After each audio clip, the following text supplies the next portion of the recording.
The first way to make your commitment to change better is to be specific. Ashley, can you talk about that?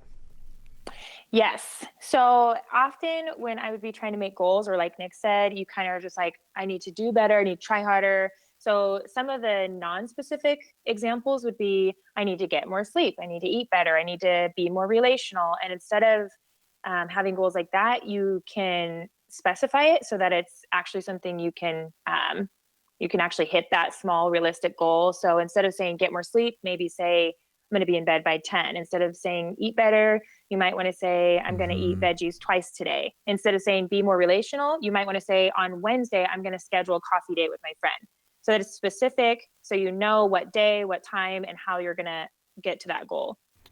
Yeah, and I've heard Bob Vandermeer, one of our counselors, talk about this, and I really appreciate his perspective because he's talked about that idea of it being realistic, that someone might say, they might be specific to say, I'm going to get up every day this week and do devotions at 5 a.m. for an hour.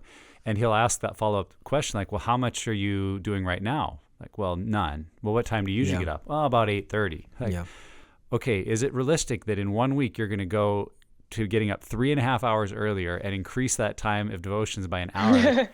Maybe let's just Yeah. set something a little more realistic for you. And I think a question that I will often ask of myself or people in group is to say, how will you know if you are accomplishing your commitment to change? Like if you report Yeah. back on a phone call or at our group, how will you measure it? And if they can't really answer that, it's like, well, you need to work to be a little more specific, because if it's to get closer to God, well, how will you know? Is it the amount of time you've spent? Is it the frequency? Is it going to see a mentor?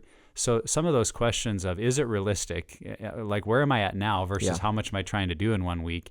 And that other side of how will I know can be really helpful, like making sure it's specific enough to work for you.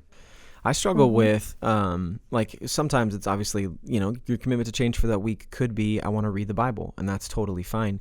But for me, if I'm not specific on reading what and when and for how long, I tend to, even that first time, sit down to read the Bible, and I'm like, I don't know where I should start. And then I'm like, I would rather watch Netflix right now. And then I just move on. I'll figure this out later. Right, where it's like, if I have helped myself by creating something that's specific for me that week, then it's a lot easier to start that actual action at the same time.